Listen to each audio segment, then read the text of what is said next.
Hello, I'm Archbishop Christopher Coyne, and you are watching Coffee with the Archbishop. And joining me today is my regular interlocutor, Mr. David Elliott, who Cheers. we found out today someone thinks he doesn't like him.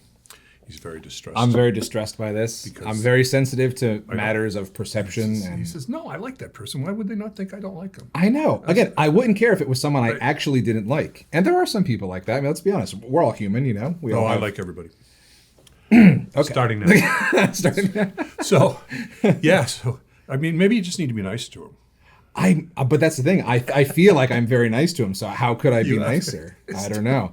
Take him out for like a nice steak dinner, or show him the love. I don't know. When you want I know you're winding me all up. It's, you're just like Monsignor. So, Monsignor Shanley, he just pushes our buttons. Yeah. So, I just got a notification yesterday of something that happens usually, it's supposed to happen every 5 years, but because of the number of dioceses and archdioceses around the country and the world, we've been going like 7 or 8 years, and that's the ad limina, limina visit that the bishop or an archbishop has to do to visit the Holy Father.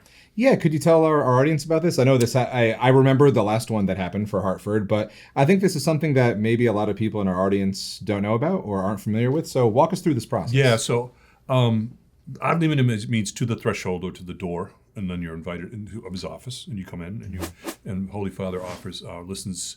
You make a report. We'll follow up with that in a minute.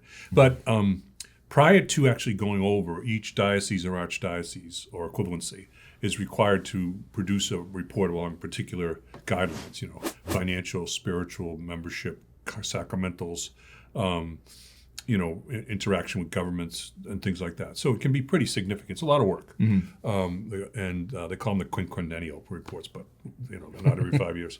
That's so right up there with I let my staff know yesterday that we got to we did that like 7 or 8 years ago. It just took so much. I said, well, we'll do it. Let's start now. We'll get going on it. Mm-hmm. And then you send them over, I think a good 3 months before your visit. You're supposed to send the reports over.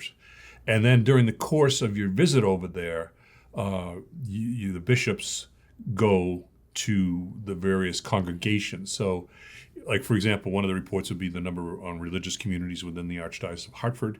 So I would go to the congregation that's for the religious and with all the other bishops, and they would have our reports, and they'd talk to us about the state of religious orders and things that are maybe some things for us to be aware of or we go to the congregation for clergy, and they might talk about some things to do with formation of priests and all that. But Congregation for Clergy is also, interestingly enough, the congregation where appeals, when parishes get closed and people appeal to Rome, that's where it goes. Mm-hmm. So you have to deal with a lot of that too, and they give us a lot of good advice on and how to do these things. Mm-hmm. So you go to congregation, then you go to the Doctrine of the Faithful, you meet there, then you go to the Congregation for Bishops.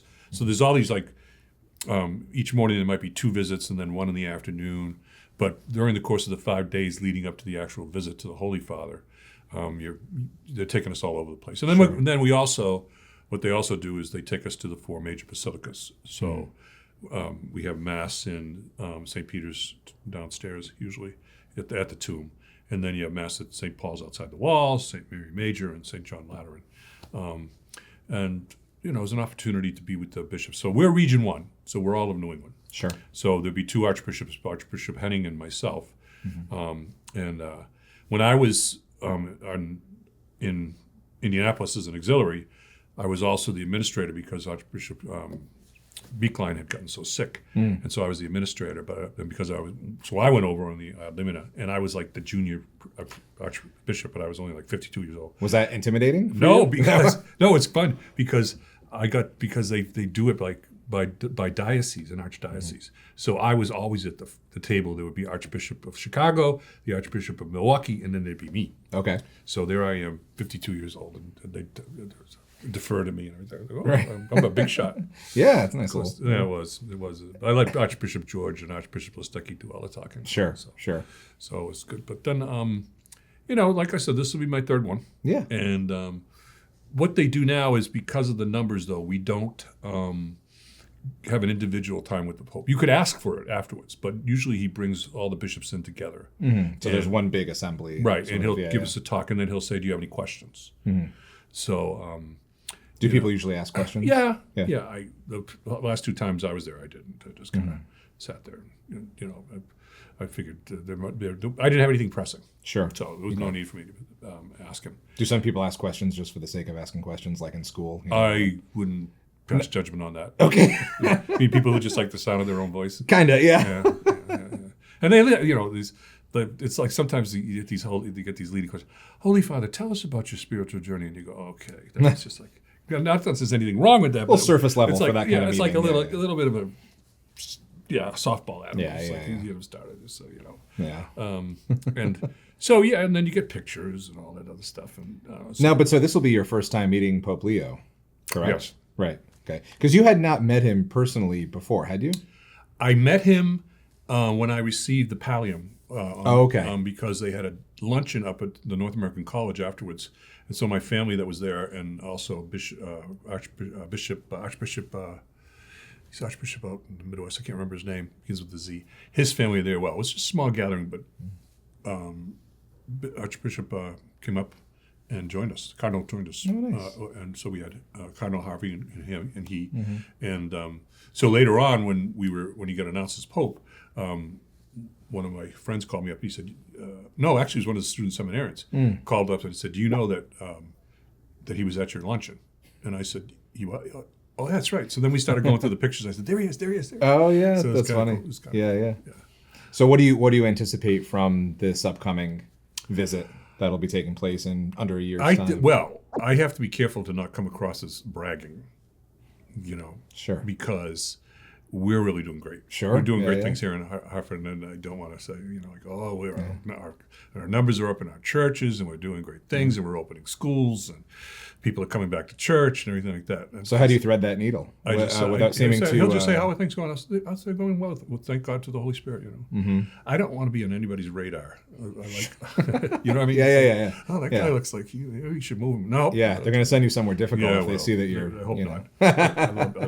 That's not my call. But, right. I think, I just think I would just speak proudly of the people of the Archdiocese of Hartford and try and avoid humble bragging, Sure. Because, and try not make it about me.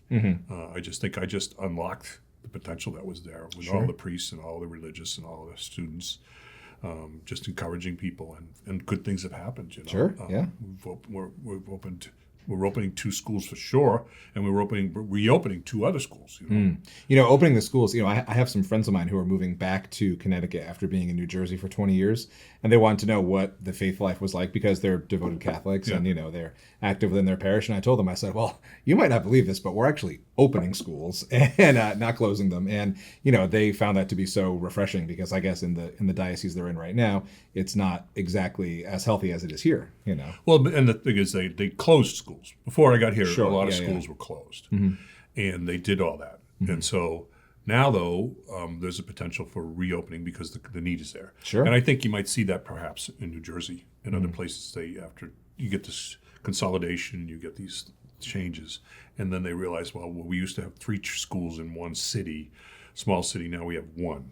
We can have 1, and that can work. Yeah. So it's a lot of times it's just the process of working through these things, and I think people want schools, but I'm looking forward to it. So are you going to find some time to do some sightseeing while you're over there, or is it just business when you're going over it's there? not. There's free time. There's some free time, yeah. And any particular meal or any particular restaurant that you really whenever I'm in Rome, it has to be carbonara or cacio e pepe pasta or bruschetta or amatriciana or something like that. The classic Roman dishes, and then of course the salads and I love the produce over in Italy because they only serve what's fresh there.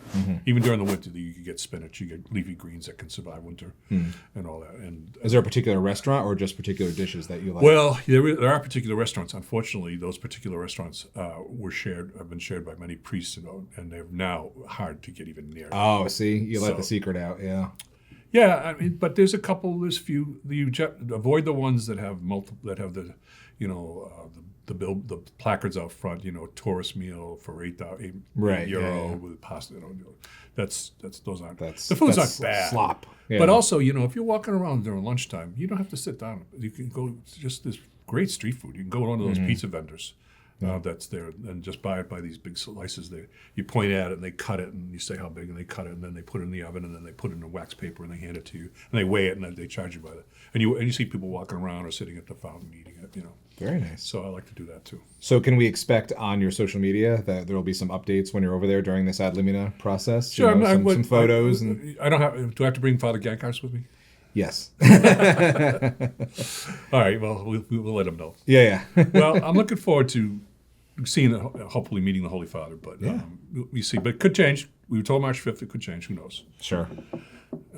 Well, we'll look forward to it either way. It'll happen at some point. Thank you, David. My name is Archbishop Christopher Coyne. You've been watching Coffee with the Archbishop. God bless.